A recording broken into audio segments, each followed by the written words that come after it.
Part 1 of Pearl, translated by Jessie Weston.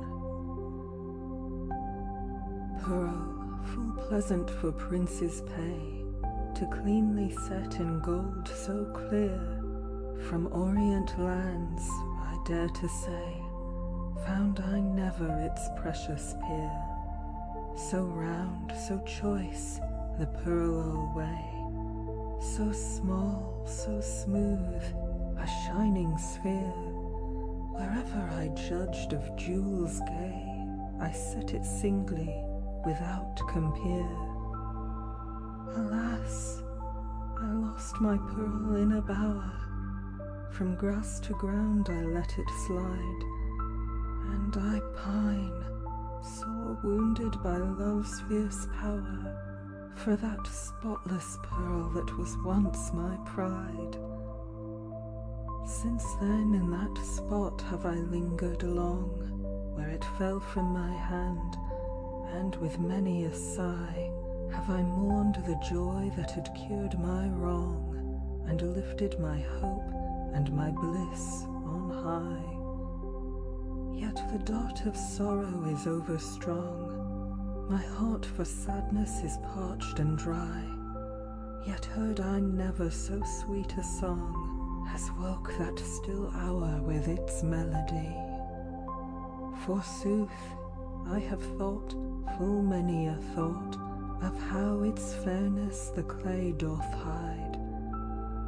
Earth, on a gem hast thou ruin wrought, oh, spotless pearl, that was once my pride. Forth from that spot shall spices flow, where such a treasure to ruin hath run. White, blue, and red shall the blossoms blow, their hues shine fairly beneath the sun. The earth where my pearl now lieth low, nor flower nor fruit shall forever shun. He who wisheth grass must the dead seed sow, else never the wheat to the ear were won. Good seed I ween shall bear good fruit, nor seed so seemly in vain hath died, but spices fragrant shall find their root in that spotless pearl that was once my pride. It chanced that I came to that spot one day, whereof I tell, to that bower so green. 'Twas August, the year's high holiday, when the corn it falleth 'neath sickle keen. Where erstwhile my pearl from my hold did stray, the flowerets flourished so bright and sheen, jelly-flower, ginger, gromwell grey, with peonies blushing in between.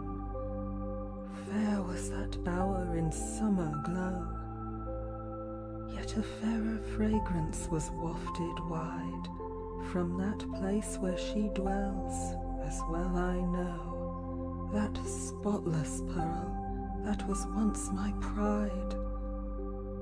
I clasped my hands then for sorrow cold, on that spot I found me in fetters caught. A doleful dirge in my heart it told, though reason peace to my soul had taught. I mourned my pearl that was there in hold, within me doubt with doubt fast fought. Through comfort of Christ had I fain been bold, yet my will was to sorrow in bondage brought. Prostrate I fell on that flowery mead, fragrance o'ercame me at that tide, and slumber stilled me to better read of that spotless pearl that was once my pride.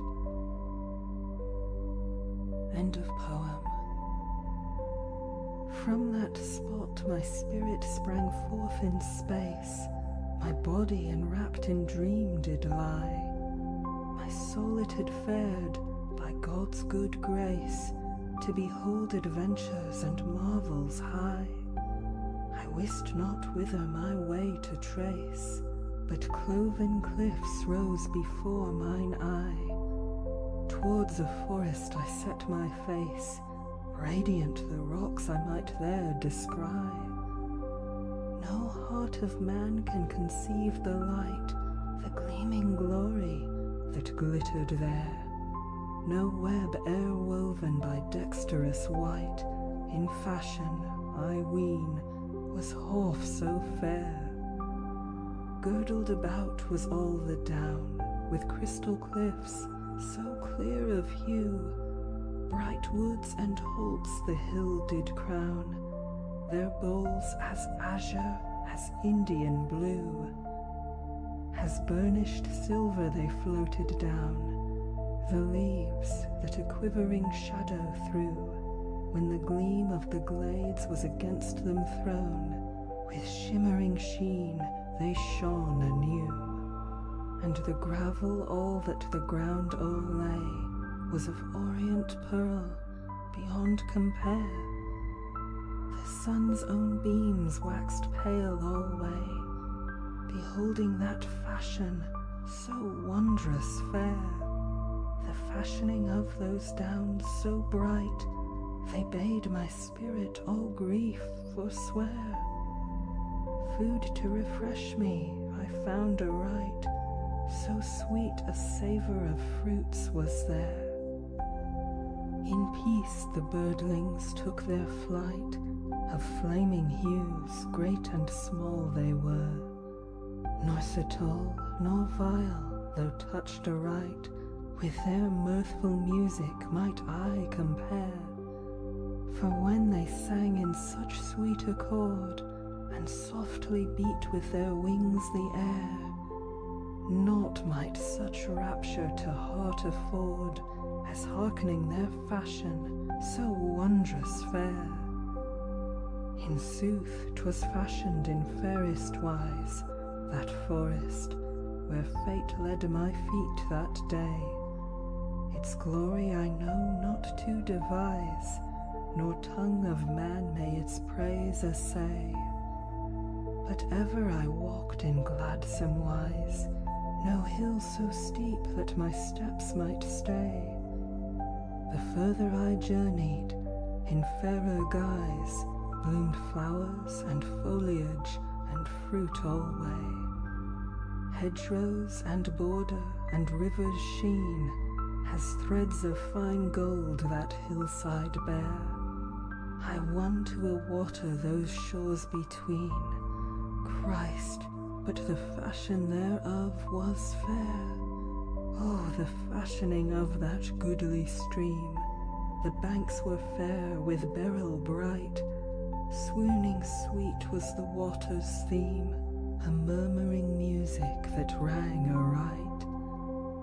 Down in the deep as gems they gleam, the stones that glow as through glass the light, or e'en as the stars, while the weary dream, shine in the welkin in winter's night. For every pebble within that pool was emerald, sapphire, or gem so rare, and all alike was that water cool. Ah, never was fashion half so fair. End of poem. The fashioning of the down and dale, of wood and water, and field so fair, it bred in me bliss, and it banished bale, freed from distress, and destroyed my care. Down on a sluggard streamlet's trail, wandering in bliss did I thoughtful fare. The further I followed that watery vale, the greater the joy that constrained me there.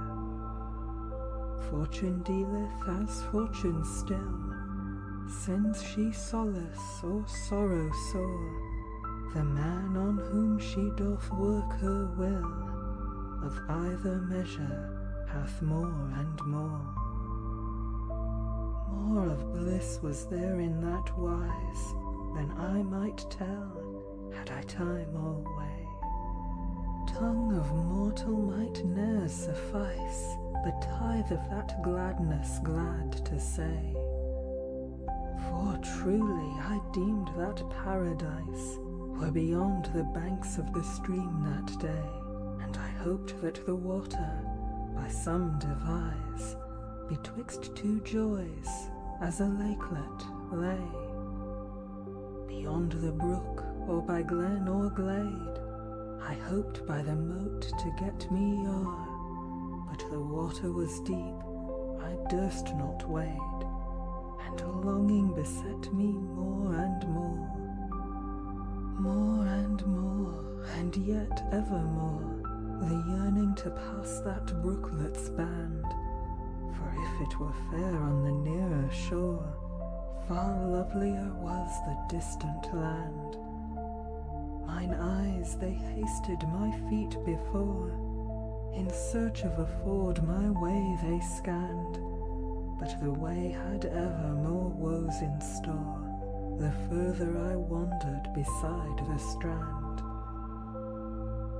But for never a woe I thought to turn from a way that so fair a semblance wore. Then lo, a new note was it mine to learn, that moved my spirit, aye, more and more. More marvels arose my soul to daze. I saw, beyond that streamlet fair, a cliff of crystal, all ablaze, a glory of royal light it bare. A child sat beneath those gleaming rays, a gracious maiden, full debonair, glistening white was her robe always. I knew her well, I had seen her ere, as gleaming gold from the finer's fire, so shone that light on the further shore. Mine eyes were fettered with fond desire, and gazing, I knew her more and more. Yet more I longed to behold her face, when that gentle form I had found again. Such glory glad did my soul embrace, as aforetime to sorrow it I was fain. Longing to speak with her waxed apace, but for wonder from words must I needs refrain. Beholding her in so strange a place, the marvel my spirit might well constrain. Then lifted she up her face so fair, as ivory white, mine eyes before. My senses for gladness were scattered there. I looked, and I wondered more and more. End of poem. Ah, then my joy was by fear surpassed. I stood stock still, I durst not call. Mine eyes were open, my lips shut fast. I stood as steady as hawk in hall, in hope that that vision fair might last, in dread that, by hap, it should so befall, that she I had chosen should scape my cast, ere yet my speech might her flight forestall. That guileless maiden of winsome grace, so fair, so small, so seemly slight, in royal array rose before my face, a precious jewel with pearls bedight, pearls that a king had dearly bought, by grace were vouchsafed to my sight that day, as down the bank her way she sought, fresh as a fleur-de-lis in May. Her amize was glistening white, methought, slashed at the sides, and it bare alway a broidery bright, with pearls inwrought. Mine eyes ne'er beheld such fair array. Wide were her sleeves, I wot, and ween, with a twofold row of pearls alight. her kirtle shone with the self-same sheen, with precious pearls was she all bedight. With crown bedight was that gracious maid, of pearls and never another stone, pure white pearls on each point displayed, and floreted patterns wrought thereon. No fillet else on her head was laid, but her hair lay softly her neck upon. Noble her bearing was, and stayed, whiter her skin than walrus bone. As gold bright burnished her shining hair, the waves round her shoulders lay loose and light, and the sheen thereof, it was e'en as fair as those precious pearls that her robe bedight. Bedight and broidered was every seam of the sleeves, of the sides of each aperture, with pearls, and no other gem, I ween. All burnished white was that maid's vesture, but a wondrous pearl of spotless gleam at her midmost breast was set so sure, that the soul of man was set adream, and he sought to appraise that pearl so pure. I trow that no tongue of man hath skill in wisdom's wise to declare aright how pure, how clear, and how spotless still was the precious pearl on her robe bedight. A precious treasure, all pearl bedight, beyond the stream she stepped down the strand. From here to Greece was no heart so light as mine, when that maid on the brink did stand. Nor aunt, nor niece were so glad a sight, closer betwixt us I trow, the band. Speech did she proffer, that being bright, with such gesture as courtesy doth command. Her precious crown she doffed that morn, and bowed her low, as a maiden might. Ah, well is me that I e'er were born, to speak with that sweet one, with pearls bedight. End of poem. O pearl, I quoth, with pearls bedight, art thou the pearl I must sore bemoan? Lamenting oft, through the weary night, in secret sorrow I wept alone.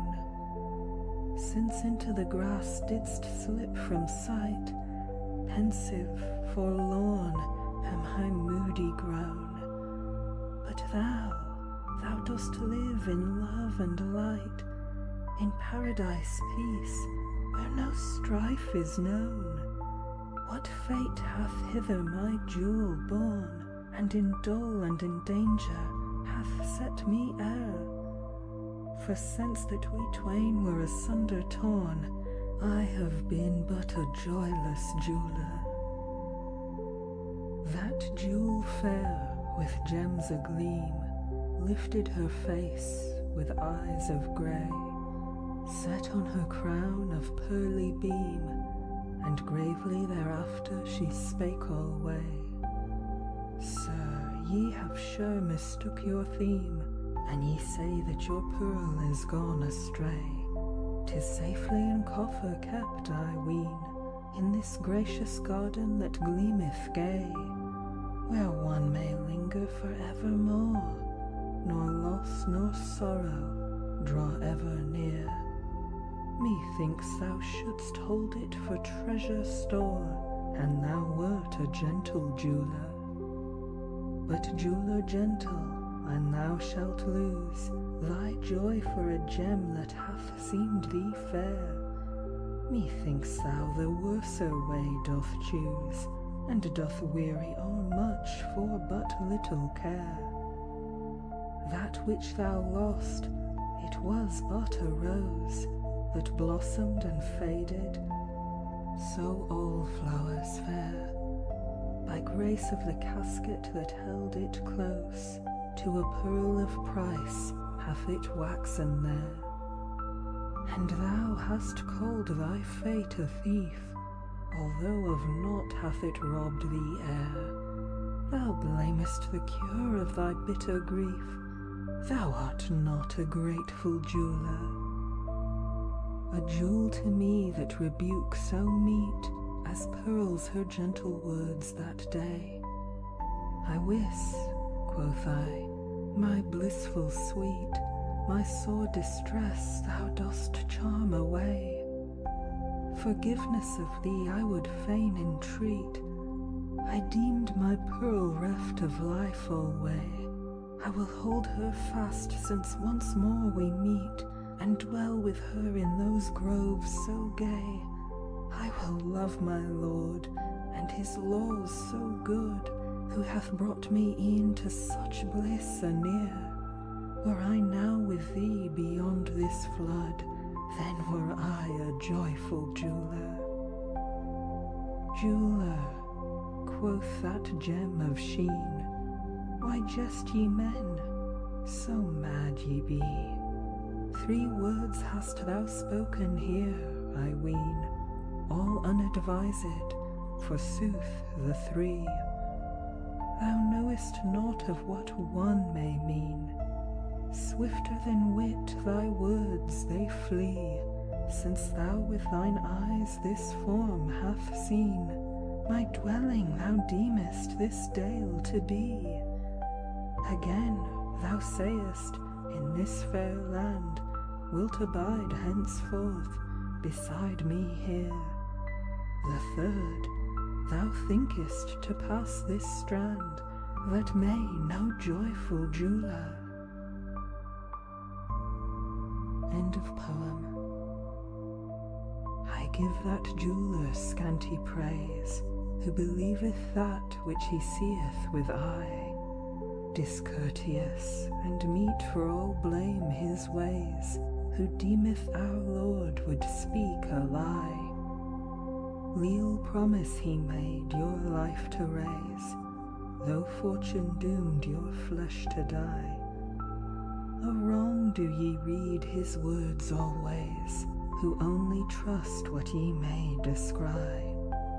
In sooth, 'tis a token true of pride, which a righteous man doth ill beseem, to believe no tale may be true and tried, save that which his reason may fitting deem. Now arraign thyself, hast thou spoken well, and words such as God would from man receive? Thou sayest that thou in this burg wilt dwell, methinks it behoves thee to first ask leave. It might chance that refusal thee befell, thou canst cross this stream, so dost thou believe.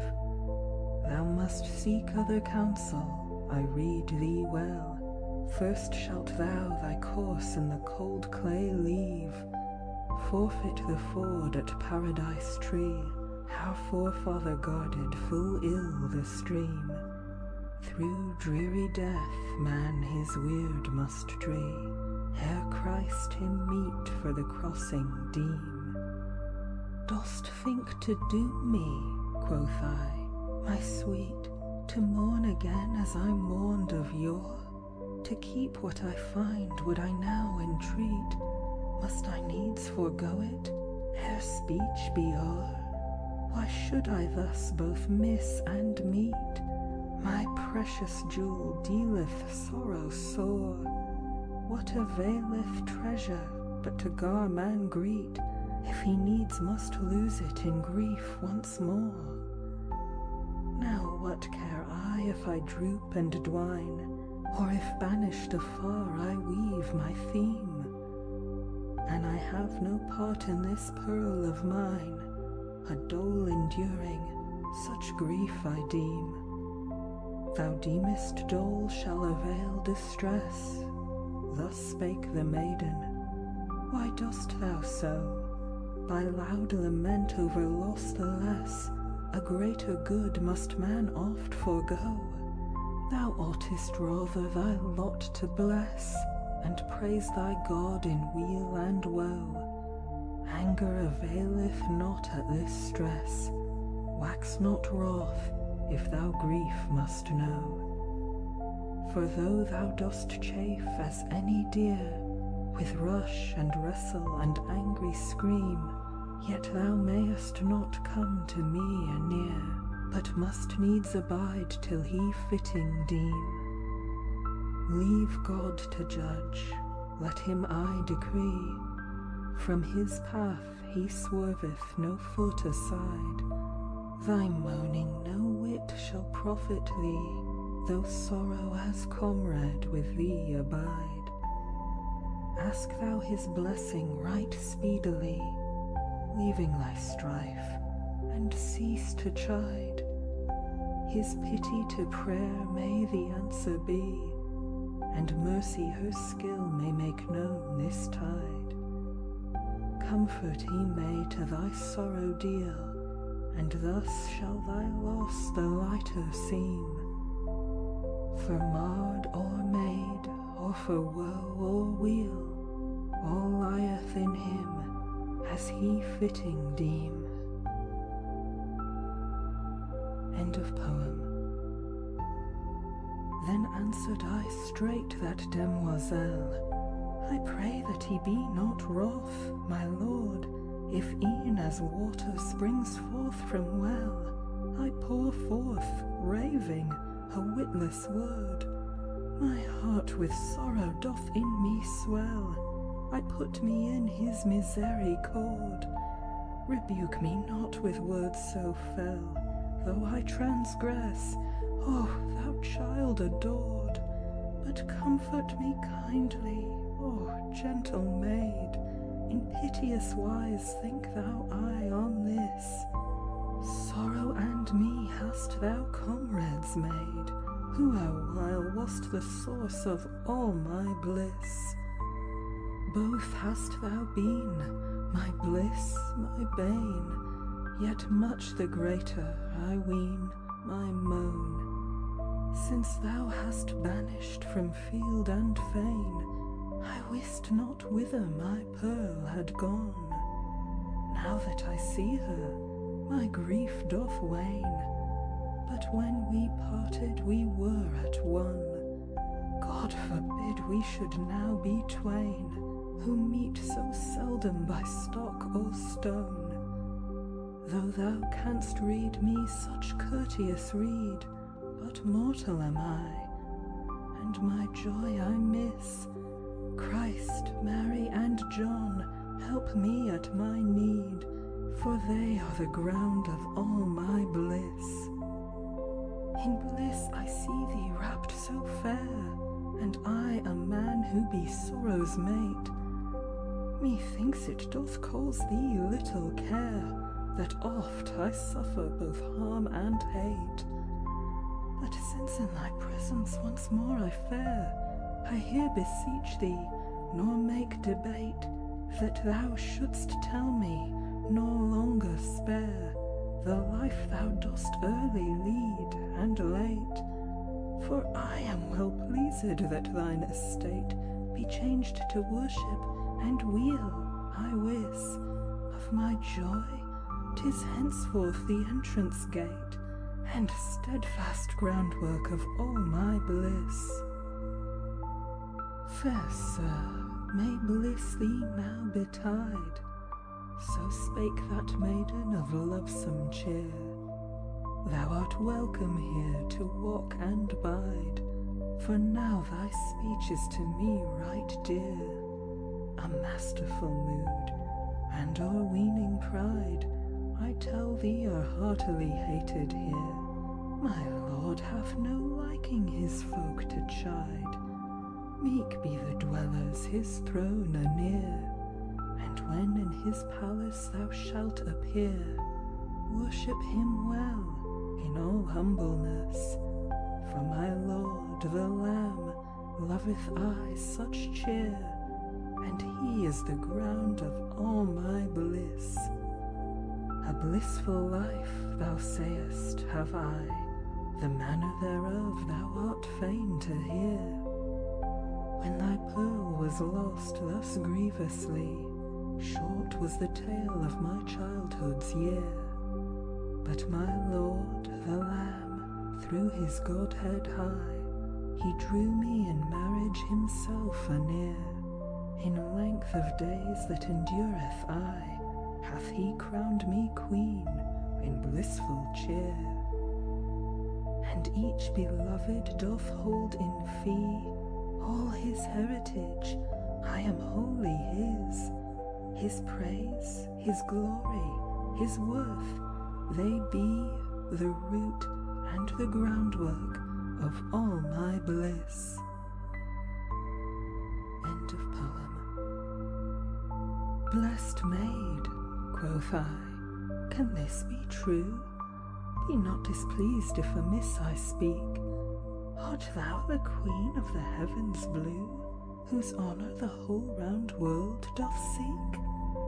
We believe in Mary, from whom grace grew, who bare a babe, while yet maiden meek, who her coronal fair may I undo, save one who may higher honour seek.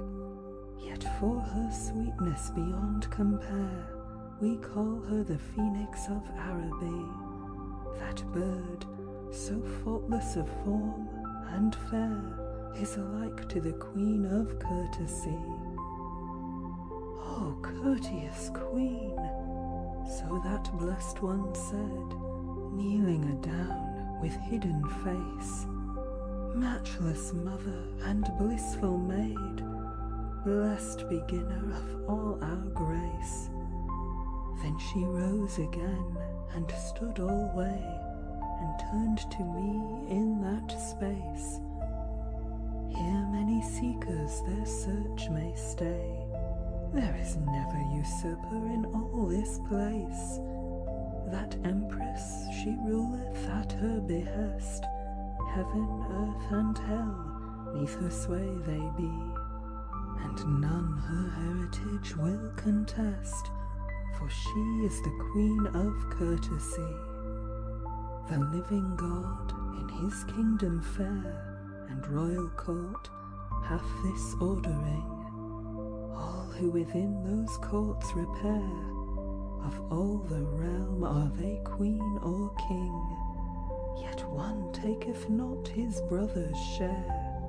Each is fain of the other's prospering, and would wish their crown 5 times as fair, if so they might greater honour bring. But the mother of Jesus, our Lady sweet, she holdeth o'er all of us empire high, and all our host do but find it meet, since she is the Queen of Courtesy.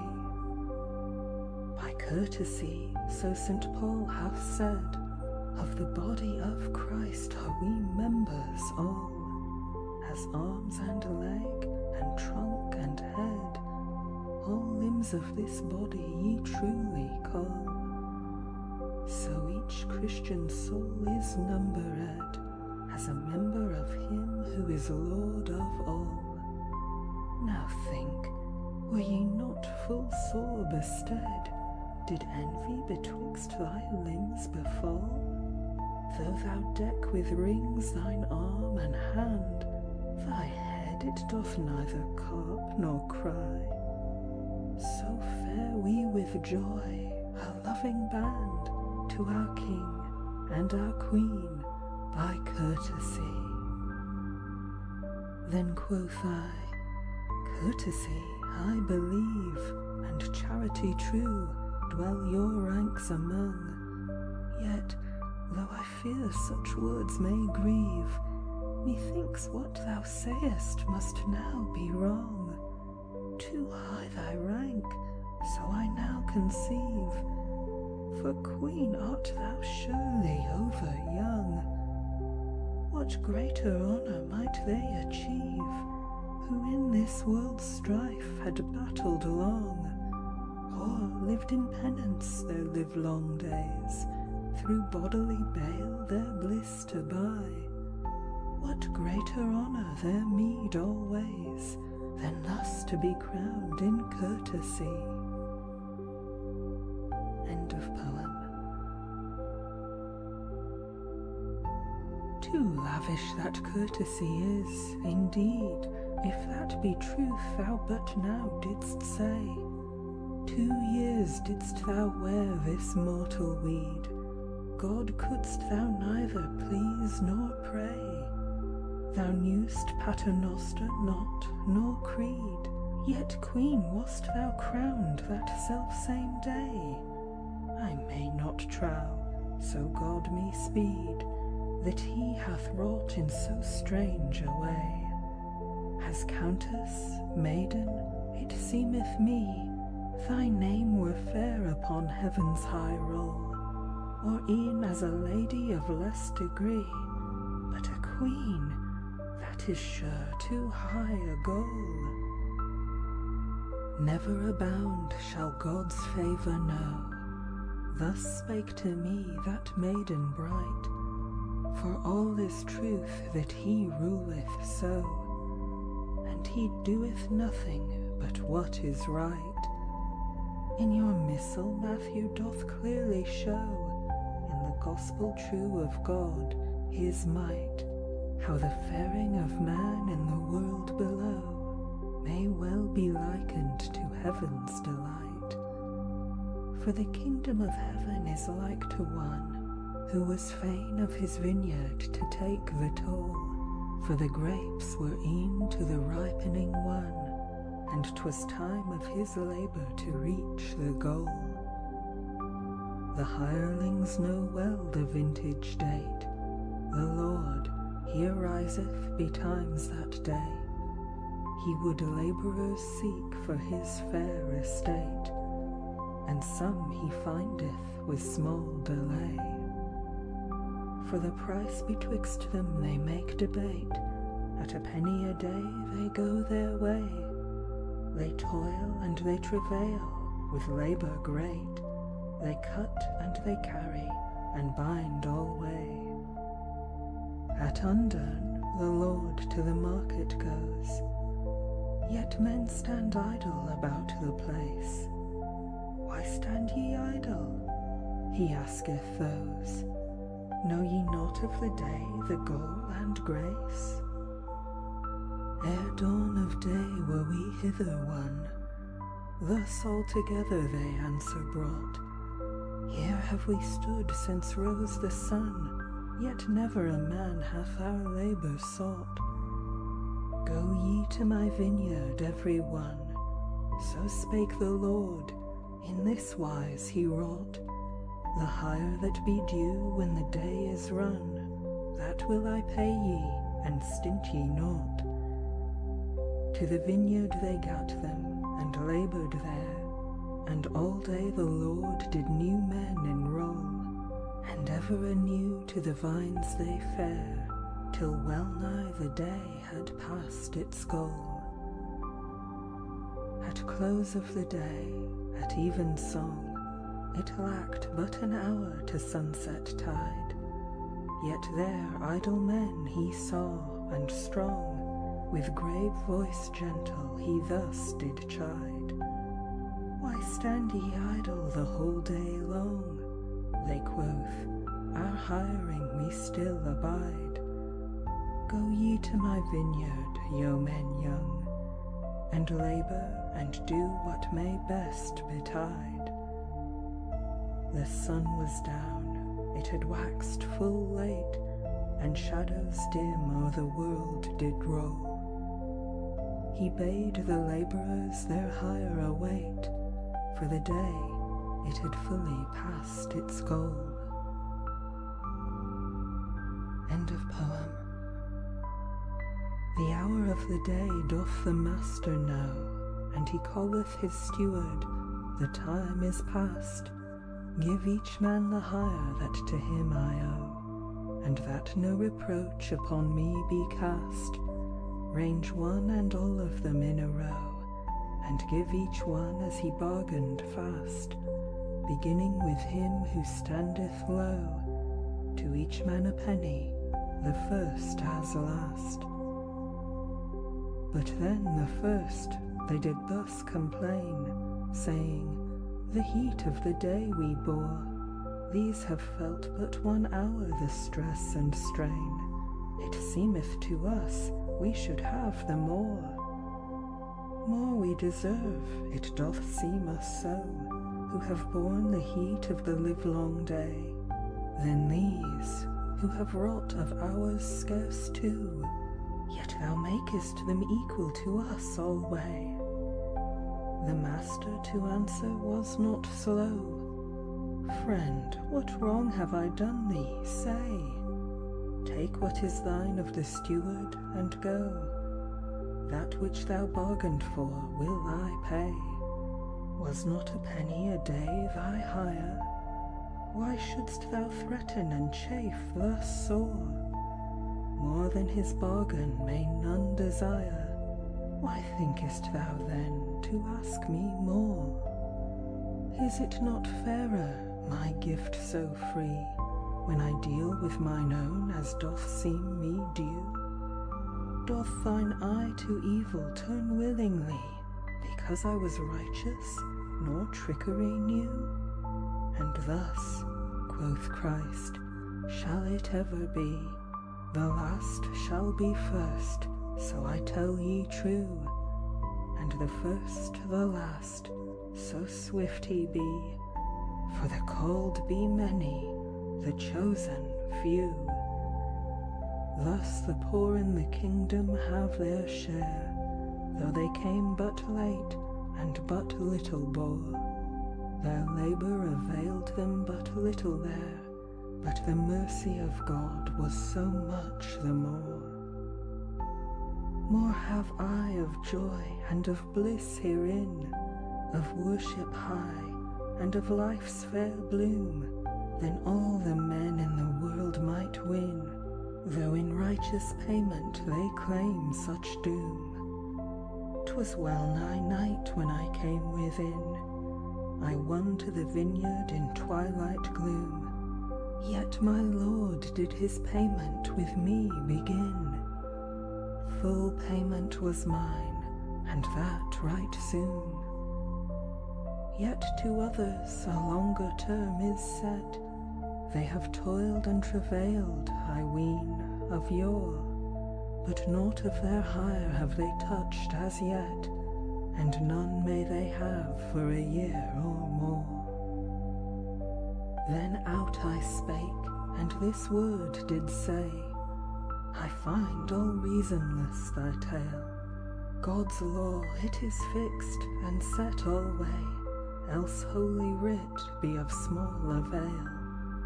A verse in the Psalter doth clear away doubt from this point, did doubt assail. Each one as he merits thou shalt repay, thou high King, whose wisdom doth never fail. Now hath one laboured the whole day through, and thou pass to thy payment that man before, then he winneth the more who the less shall do, and ever the longer the less hath more. End of poem. Twixt more and less in God's kingdom free, that maiden quoth, is there full accord, for there each man he is paid in fee, or much or little be his reward. Our gentle chief is not niggardly, whether he dealeth soft or hard, as deluge from dike his gifts they be, or streams from a deep that may ne'er be stored. He winneth full freedom who serveth well, him who wrought us a rescue from sin, I trow. No bliss shall be ever from him withheld, for the grace of God it is great enow. But now thou wouldst me here checkmate, in that I my penny have wrongly ta'en. Thou sayest, in sooth, I came too late, such reward I may not of right attain. When knewest thou, mortal, or soon or late, who waxed so holy through prayer and pain, but that he did in some wise abate the measure meet of his heavenly gain. And I the oftener, as years wax late, do they leave the right and the wrong allow. Mercy and grace needs must steer them straight, for the grace of God, it is greater now. But enough of grace have the innocent, for even so soon as they see the light, through the waters of baptism, by consent, are they brought to the vineyard in morning bright. But anon their day is with darkness blent, they needs must bow them to death's fell might. They had wrought no wrong ere hence they went, his servants the master doth pay aright. They did his behest, in his will did stay, why should he their labour not allow, and yield them freely their first day's pay? Is the grace of God not greater now?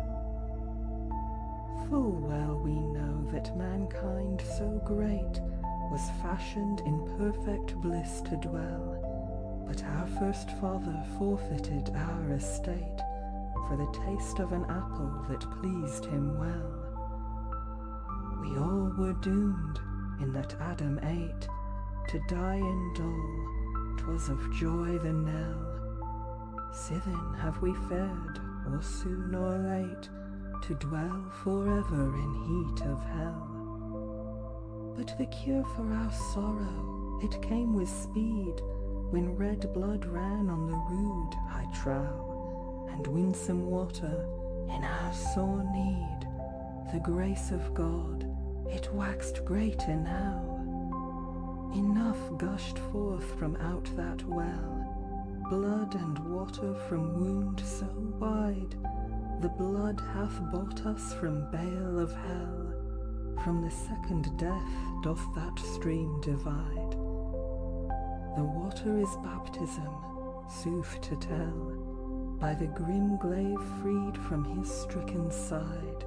It washeth away our guilt so fell, 'twas Adam had drowned us in death's dark tide. Twixt us and bliss in this whole world round, never a barrier standeth now. All he withdrew in that bitter stand, the grace of God, it was greater now. End of poem. Grace enow any man may have, who sinneth anew, an he but repent, but with sorrow and sigh he the boon must crave, and abide the penance with pardon sent. But reason, methinks, doth ever save, by right abiding, the innocent. Forsooth, God never such judgment gave, that any to doom all guiltless went. The guilty man, if of contrite heart, through mercy may I with grace be dight. But he in whom guile had never part, as innocent, he is saved by right. Right thus, I know, doth stand the case. Two are the men whom God saveth still. The righteous man, he shall see his face. The harmless wight, he shall do his will. The psalmist saith, by God his grace, Lord, who shall climb thy holy hill, or dwell within thy holy place?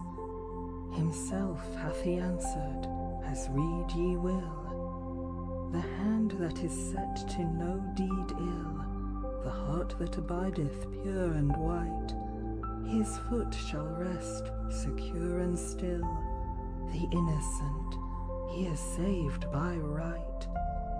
Certes, the righteous shall attain that goodly pile, and that temple court, who useth not his life in vain, nor e'er to deceive his neighbour thought. The righteous, Solomon saith plain, shall with welcome fair to the king be brought. His feet he doth in straight paths constrain, and showeth him how God's realm be sought. As one who saith, Lo, yon isle so fair, thou mayst win it, and thou be valiant wight, but none without peril may enter there. The innocent he is saved by right. Anent the righteous we read alway, how in the Psalter King David cried, Condemn not thy servant, Lord, I pray, for no man living is justified. When to that court thou hast gone thy way, where all our causes at last be tried, thy right, it shall profit no whit that day, by proof of the words ye have here descried. But he that on rude a sore death died, with pierced hands, whom the spear did smite, grant thee to pass when thou art tried, by innocence, and not by right. He who a right to read doth know, let him look in the book, and be well aware, how Jesus aforetime walked below, and folk their bairns to his presence bare. For the healing and health that from him did flow, to touch the children they prayed him there. The disciples were fain they should from him go, through their words of blame many thence did fare. But Jesus thus sweetly spake his will, Suffer the children within my sight, for such shall the kingdom of heaven fill. The innocent is I safe by right. End of poem. Jesus he called the meek and mild, and said his kingdom no wight might win, save that he came as doth a child, nor otherwise might he enter in. The harmless, the true, the undefiled, without spot or blemish of staining sin, when they knock at that gate, they be not beguiled. Swift shall be raised of that latch the pin. There is the bliss that shall last for aye, that the jeweller thought to find for sure, when he sold his goods and his garments gay, to buy him a pearl all spotless pure. This spotless pearl that was bought so dear, the jeweller gave for it all his good. 'Tis like to the kingdom of heaven clear, so saith the Father of field and flood. For it is flawless, a shining sphere, without end or beginning, and blithe of mood, and free unto all that righteous were. Lo, on my breast it long hath stood, my Lord the Lamb, he who shed his blood, as token of peace there hath set it sure. I read thee forsake the world's mad mood, and buy thee this pearl, so spotless pure. O spotless pearl, in pearly sheen, that bearest, quoth I, the pearl of price, whence came thy form, thy gracious mien? Who wrought thy robe, he was full wise. Nature such beauty ne'er hath seen, Pygmalion skill wore not such guise, nor Aristotle, with wit so keen, thy virtues varied might e'er devise. Thy colour passeth the lily white, thy mien as an angel's, calm, demure. Tell me what troth, O maiden bright, hath for token that pearl so spotless pure? My spotless Lamb, who makes all things meet, with whom my appointed lot shall be, chose me as bride, though all unmeet. Long since doth seem that festivity, when I passed from your world, when men sore greet, he called me to his felicity. Come hither to me, my lemon sweet, for spot nor blemish is none in thee.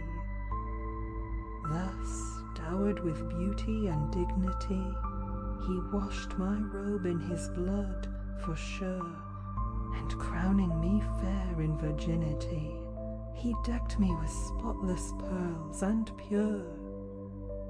O spotless bride, who so fair doth flame, in royal array with jewels rife, tell me, I pray, of this Lamb the name, who was fain to take thee to him as wife, how above all others did win such fame, as to lead with him this queenly life.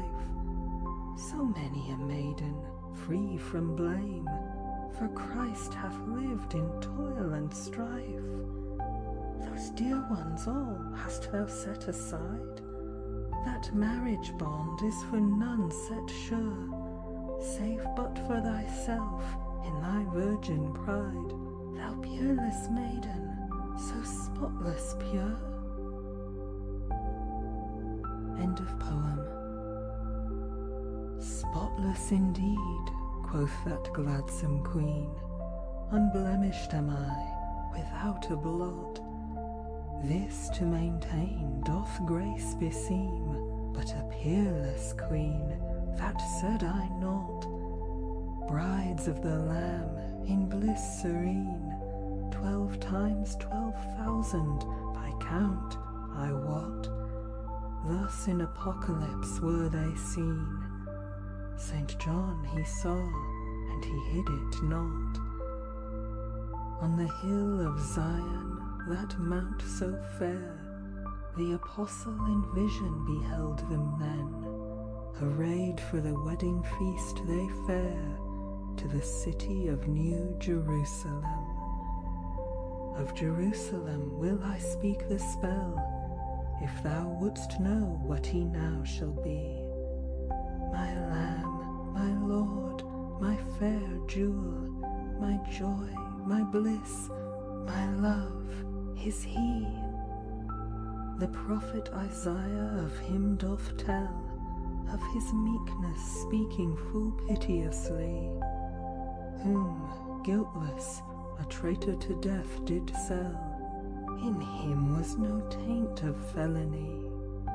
As a lamb to the slaughter was he brought, as sheep to the shearer they led him then. To all that they asked him he answered naught, when judged by the Jews in Jerusalem.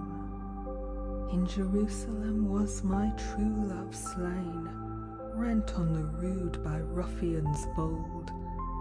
Our bale to bear was he ever fain, he took on himself our cares so cold.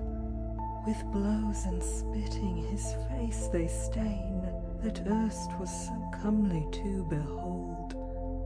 For sin he counted himself as vain, though never a sin to his count were told. Bonds and scourging for us he bare, and stretched himself on the rood's rough beam.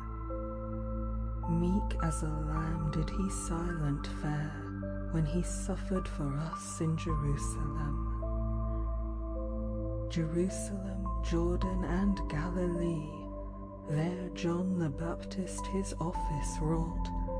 His words with Isaiah's did well agree, when Jesus anon for his laving sought.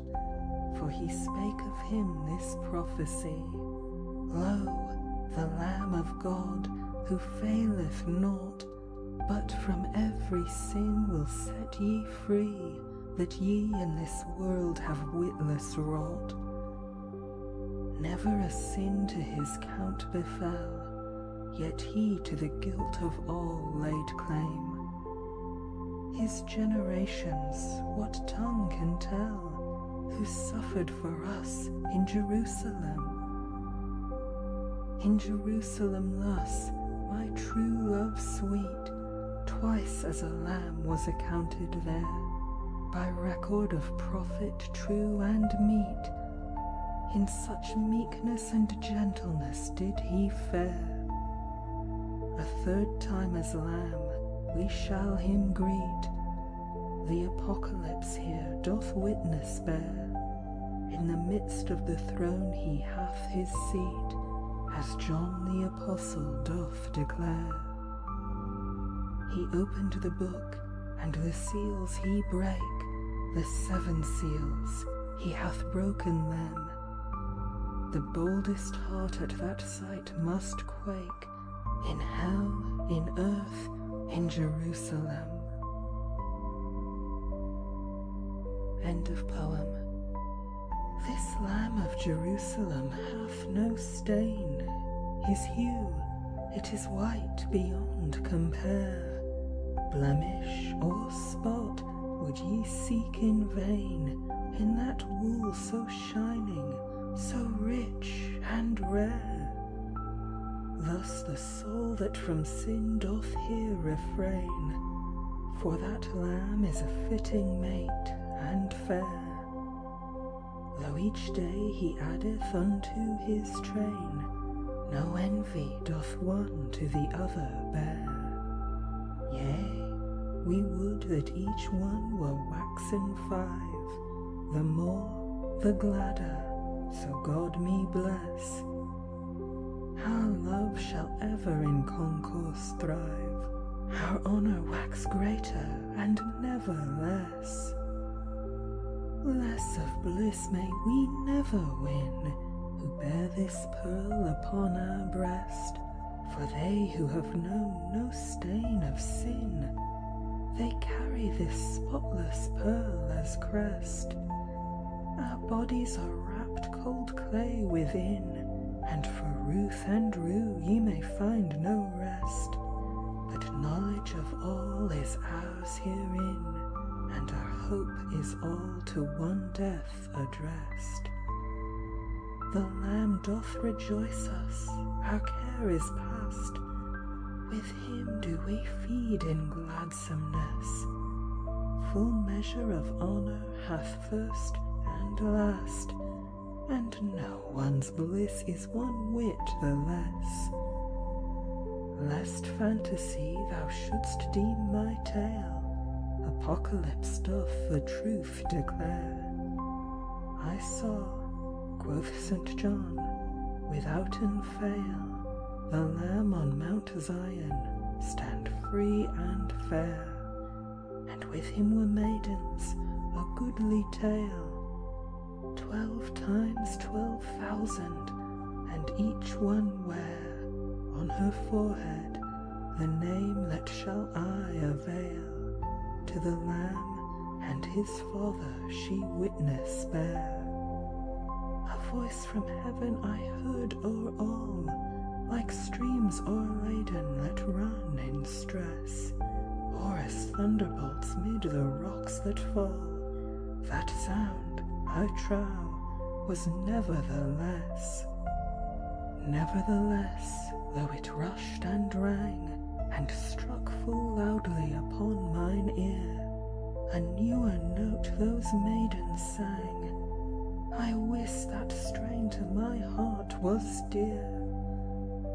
As a harper harpeth the guests among, so they sang that song, and I needs must hear how in ringing notes a maiden young led the strain which they followed with voices clear. Yea, e'en as they stood before God's throne, with the elders grave in righteousness, and the wondrous beasts who his lordship own, the sound of their song was ne'er the less. Never a man should be found so wise, for all the craft that he ever knew, of that song the burden to devise, save they who the track of the Lamb pursue. For they are redeemed from earth's alloys, as first fruits to God are they wholly due, and like to the gentle lamb in guise are they joined unto him in union true.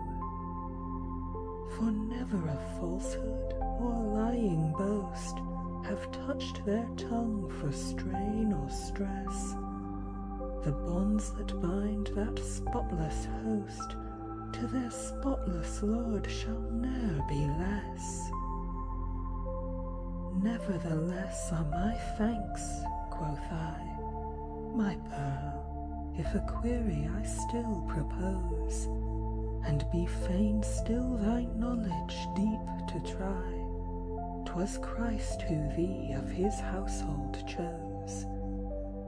Midst dust and ashes my home have I, and thou art so rich and so royal a rose.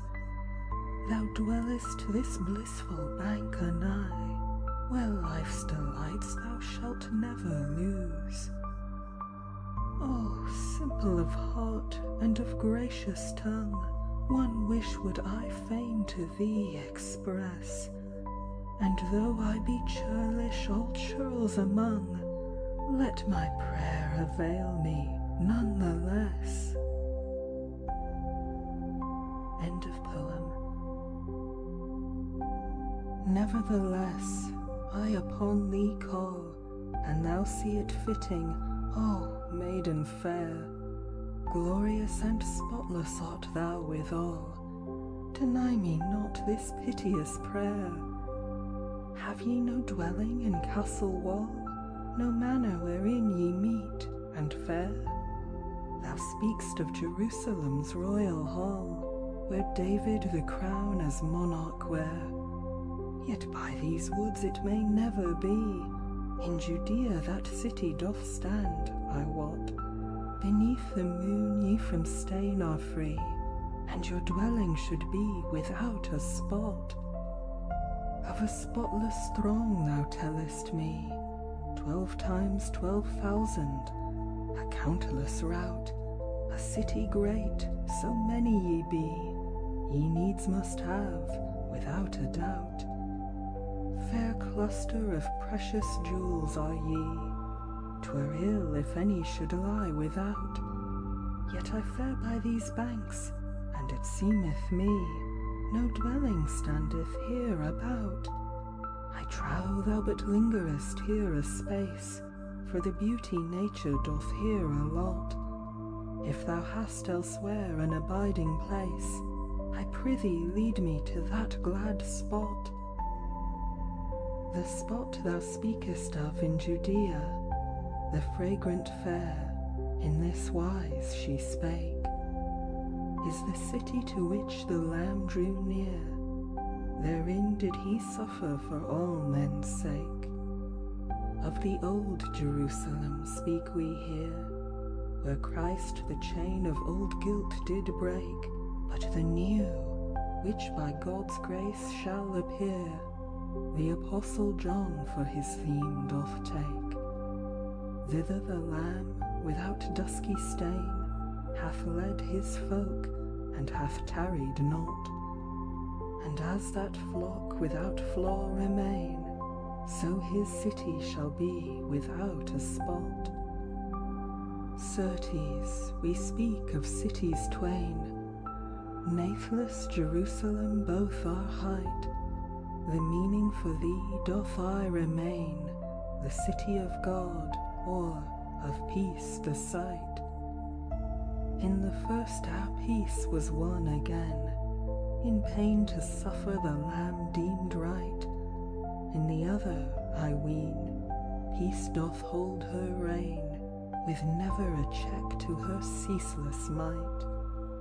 'Tis to that burg that we haste with speed, when our flesh in clay is laid to rot. Their glory and bliss shall I exceed, for that host that be ever without a spot. O spotless maiden of gentle grace, thus I besought the winsome flower, bring me, I pray, to that goodly place, let me behold thy blissful bower. Spake that bright one, whoever beholds God's face, thou mayest not enter within this tower, but by grace of the Lamb, for a little space, with the sight of that city he will thee dower. The outward form of that cloister clean mayst thou see, but thy strength availeth not.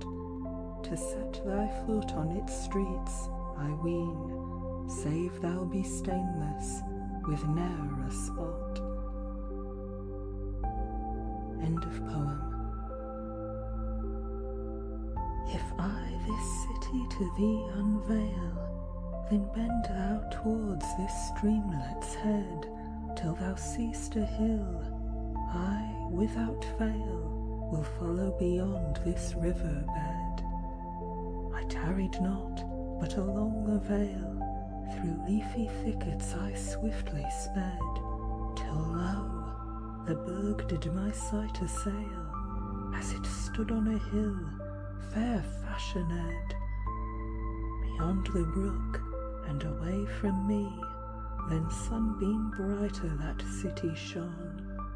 In apocalypse may ye its fashion see, as well deviseth the Apostle John.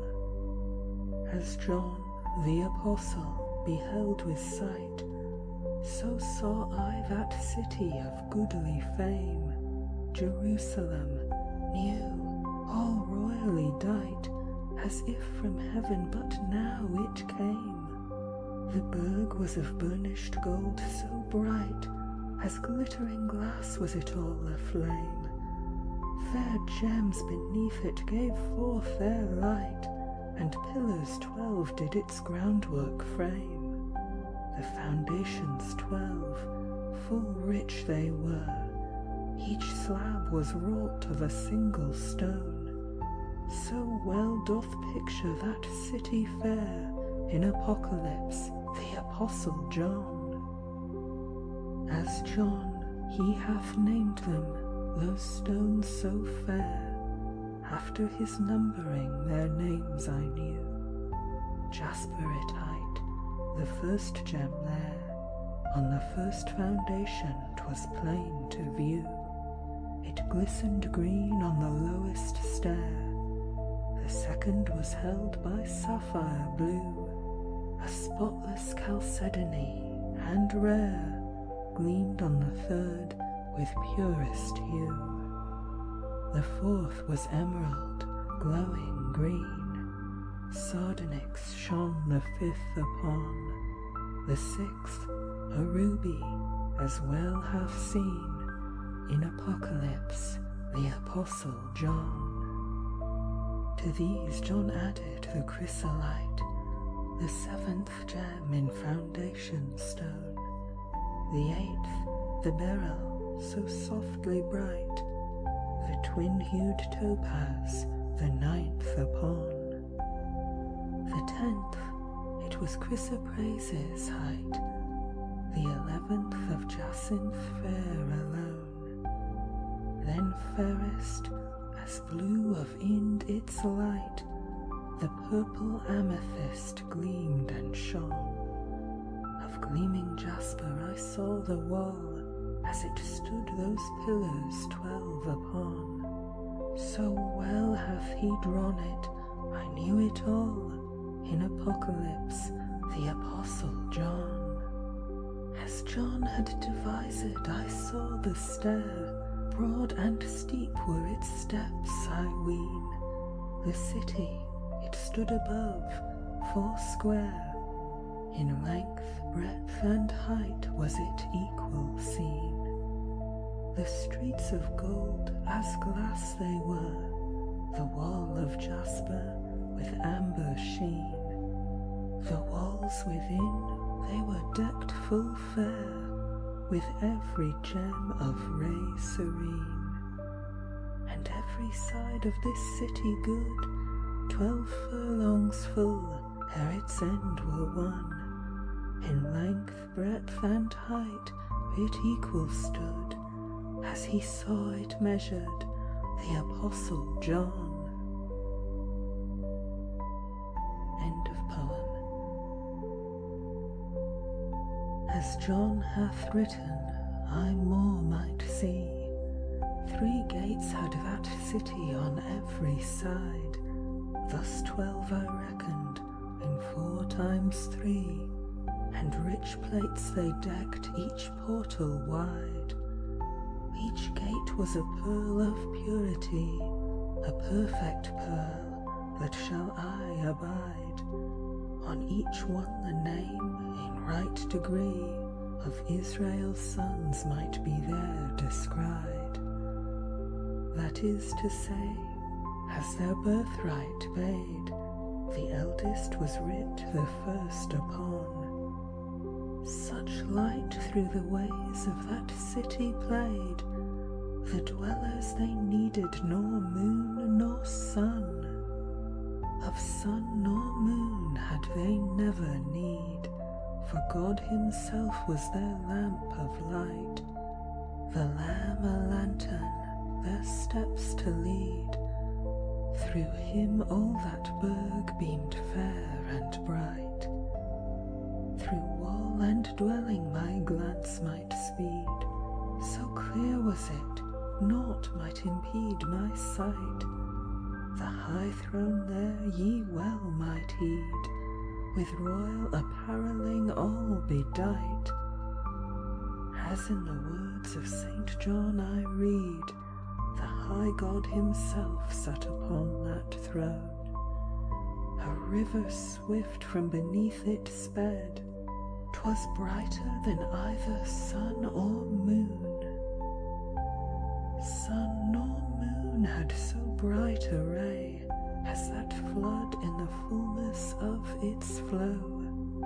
Swift it surged through the city's way, nor mud nor mire did its waters show.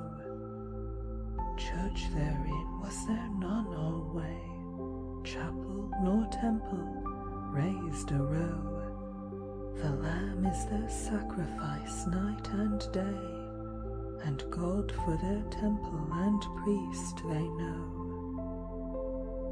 Never the gates of that burg they close, to every lane may a way be won, but none may enter its fair repose, who beareth spot neath moon or sun.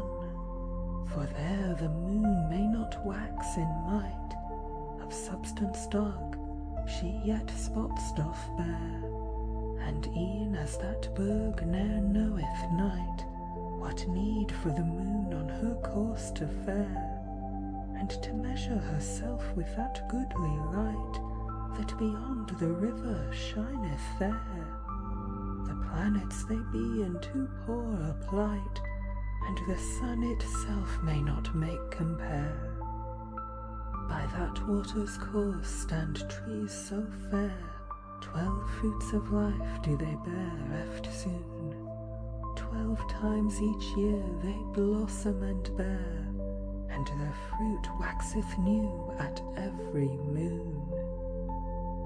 No spirit of man neath the moon's pale rays, so great a marvel might I endure, as when on that burg I fixed my gaze, so wondrous its fashion and fair allure. I stood as still as quail a daze, for wonder before that vision pure. The glamour so ravished me with amaze, nor rest nor travail I felt for sure. This I dare say in good conscience still, had man in the body received that boon, though all clerks for his care had spent their skill, his life had been forfeit beneath the moon. End of poem. E'en as when the moon at her full doth rise, ere yet hath been lost the gleam of day, so sudden I saw in a wondrous wise a fair procession that took its way. This noble city of rich emprise, with never summons, with no delay, was full of virgins in self-same guise as my sweet one, in crown of pearly ray. And each was in self-same fashion crowned, bedecked with pearls in weeds of white. On each one's breast I saw it bound, that goodly pearl of fair delight.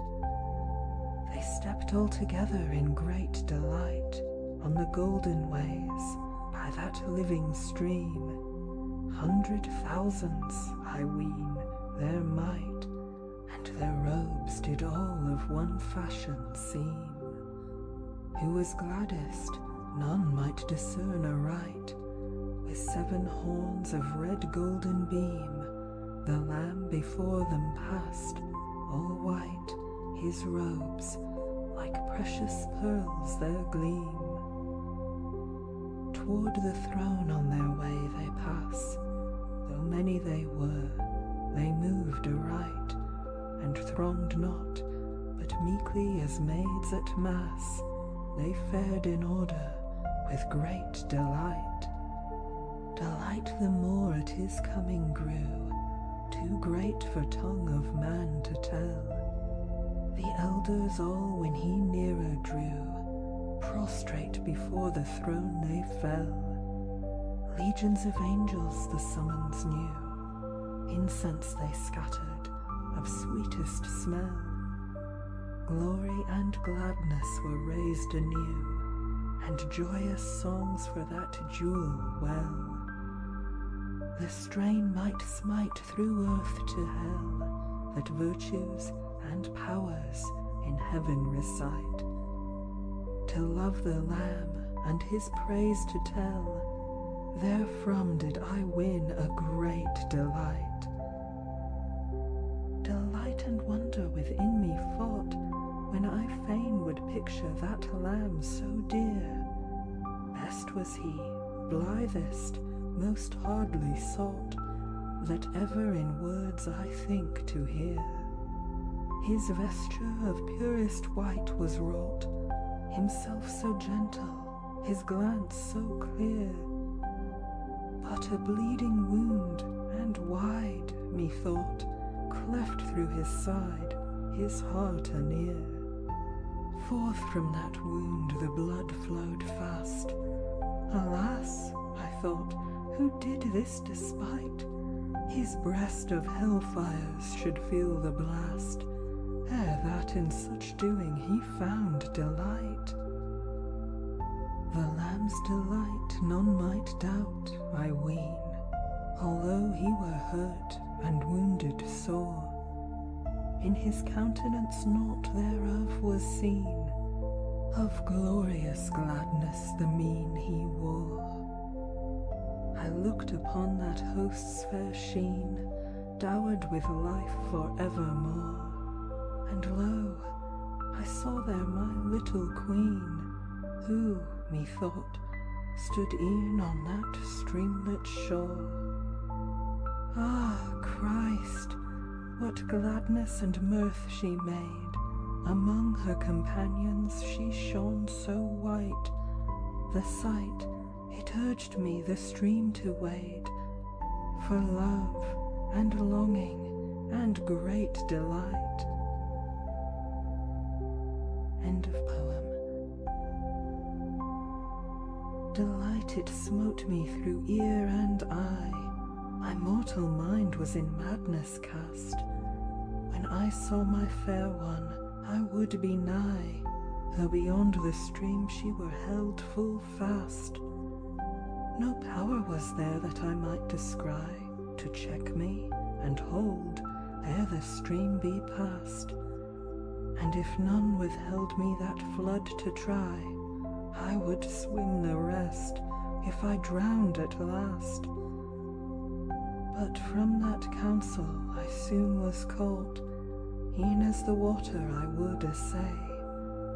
To another mood was I swiftly brought, this were not fitting my prince's pay.